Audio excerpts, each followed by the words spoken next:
A situação do Oriente Médio continua esquentando e até o Brasil se manifesta.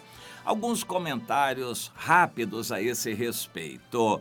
A situação está esquentando porque os Estados Unidos estão no foco agora e não totalmente Israel. O assunto é Israel, mas os Estados Unidos estão numa situação delicada. O presidente Donald Trump tem que dar respostas a um processo de impeachment contra ele no seu país. Ele está em campanha eleitoral, precisa mostrar feitos notáveis para o povo acreditar nele, tem que mostrar que é macho, que é valente, como os americanos gostam de mostrar, para poder despertar o respeito, a autoestima dos norte-americanos. E ele não se cansa de dizer coisas assim como disse no Twitter ontem, após aquele ataque às bases americanas lá no Iraque.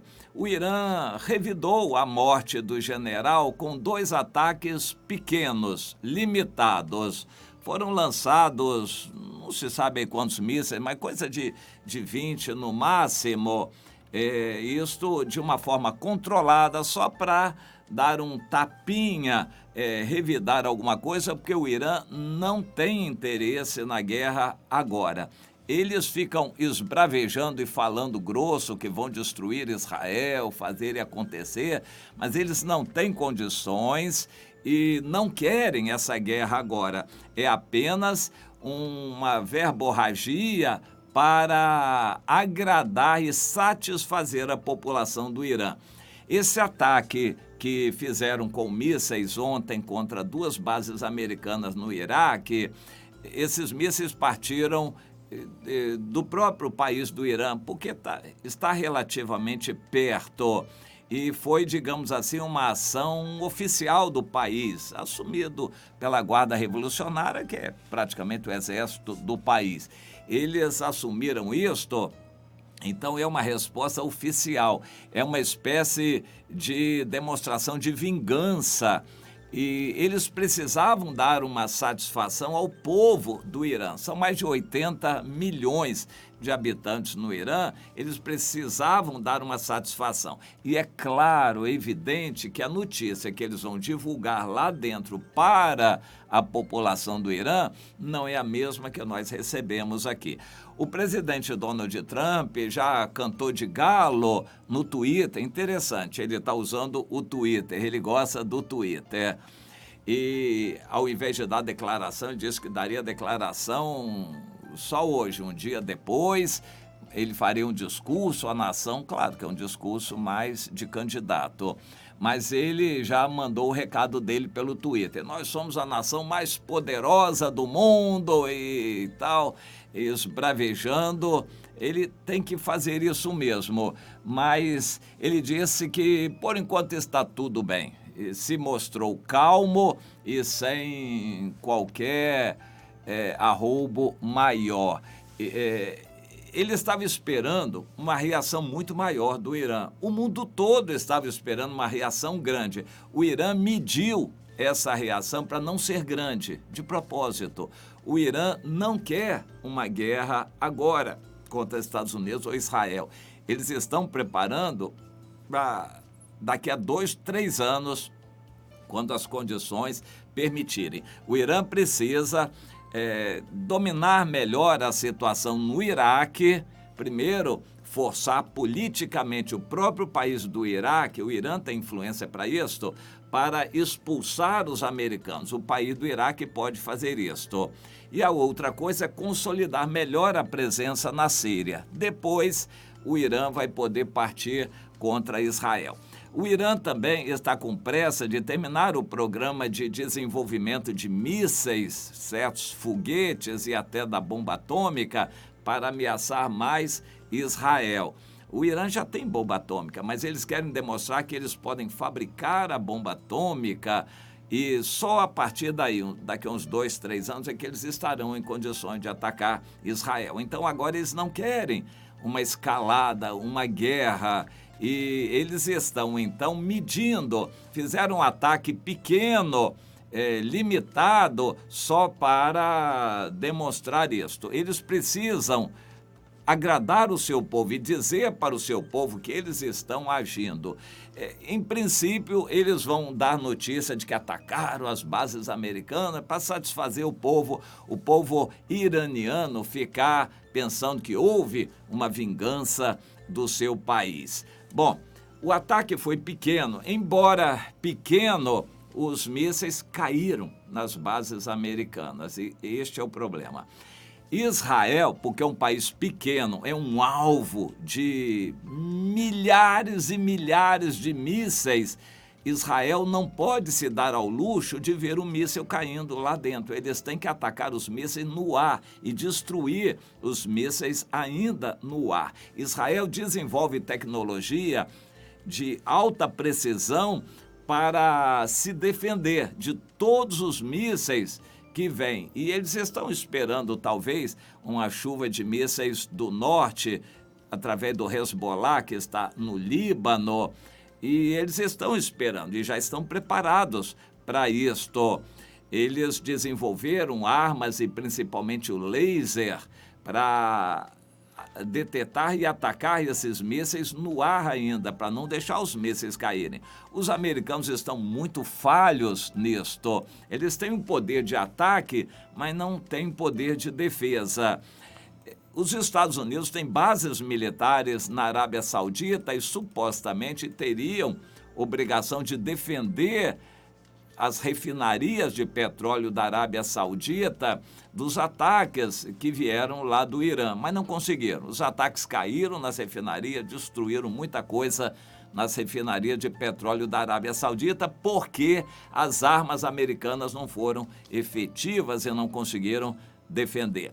Agora, mais uma vez, isto é muito teste para muita gente, muito fabricante de armas. O Irã testou alguns mísseis novos que eles têm desenvolvido de médio alcance, viajaram uma distância aproximada de 500 quilômetros para cair nessas bases americanas e os mísseis caíram lá. Por alguma razão, não mataram, ou pelo menos diz o presidente americano que não mataram ninguém lá. Inclusive tinha até 70 soldados noruegueses naquela base americana lá que foi atacada. Mas dizem que não morreu ninguém, mas também não avaliam os danos que houve, mas reconhecem que os mísseis caíram. Os americanos não conseguiram impedir de os mísseis caírem, não conseguiram atacar no ar aqueles mísseis, ou tentaram e não conseguiram. Os mísseis caíram, furaram a defesa americana. Por sorte ou por circunstâncias, não conseguiram destruir nada ali. E nem o Irã queria muito que houvesse muitos danos para não aumentar a escalada militar e despertar mais os americanos. Os americanos ficaram satisfeitos porque eles esperavam uma retaliação e a retaliação foi muito menor do que eles esperavam. Agora, alguns detalhes. Uma dessas bases atingidas é a base americana em Erbil. Essa cidade de Erbil é a capital dos curdos. Para mim, os curdos são descendentes de Elão na Bíblia, que tem uma promessa de restauração no fim dos tempos. Os curdos têm uma certa afinidade com os cristãos. Eles creem num Deus só, têm uma religião meio própria lá, alguns até são muçulmanos, mas eles são muito próximos dos cristãos e estão odiados pelos turcos.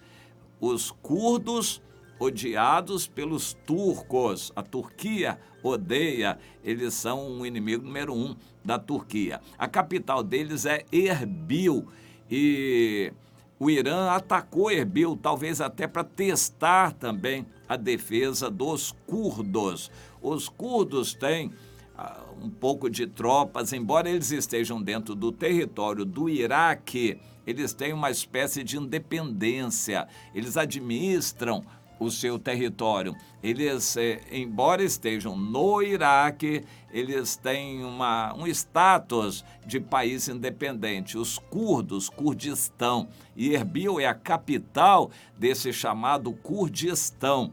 E Erbil, então, foi atacada. Não temos muitos detalhes dos danos causados e nem temos esperança de que esses números, essas informações venham à tona. Todos os envolvidos têm interesse em esconder essas informações. Mas o fato é que os curdos estão visados também.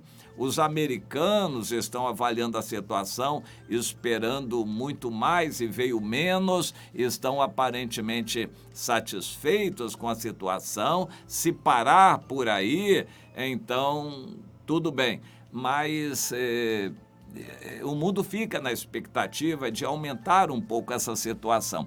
Em sendo assim, nós entendemos que foi uma precipitação do presidente Bolsonaro do Brasil ficar se manifestando. O Brasil tem o Irã como um grande comprador de produtos brasileiros e o Brasil pode sofrer retaliações comerciais do Irã pelo fato de ter apoiado de graça os Estados Unidos nessa situação. Teria sido melhor. Os militares brasileiros, muitos militares brasileiros avaliam isto. Teria sido melhor para o presidente Jair Bolsonaro ficar calado, não se manifestar a respeito daquela situação. Mas ele se manifestou querendo agradar os Estados Unidos e está correndo o risco de ver o Brasil um pouco mais odiado pelos iranianos. Então, no nosso entender, na avaliação de muitos analistas, o presidente Bolsonaro se precipitou. O fato é que o Oriente Médio está gerando notícias e vai continuar gerando notícias. A tão esperada, ou ela não é esperada, mas é tida como certa, esta guerra no Oriente Médio não vai ser para agora.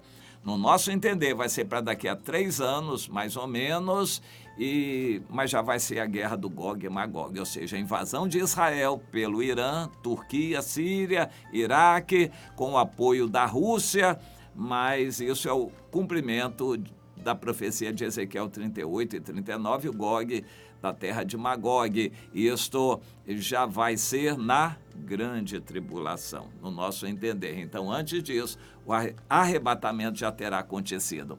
Deus vai sacudir o mundo todo com agitação, com perseguição aos cristãos, com muitos feitos notáveis para despertar os cristãos. O resto do mundo vai ficar atônito, sem saber o que fazer e vai continuando. Notícia a acontecer, mesmo depois do arrebatamento. Mas para os cristãos, o arrebatamento está pertinho. Deus está sacudindo o mundo para despertar os cristãos que estão dormindo. E será que você está nesse número também, que Deus está querendo despertar? Você está ativo, ativa, você está fazendo a obra de Deus, amando Jesus, buscando o Senhor 24 horas por dia, evangelizando, cuidando de vidas, indo socorrer o irmão caído, ajudando a levantar aquela família afastada. Você está trabalhando, servindo ao Senhor e se preparando para o arrebatamento, ou está como o restante do mundo, simplesmente assistindo o noticiário? Pense bastante nisto, meu irmão, minha irmã. Visite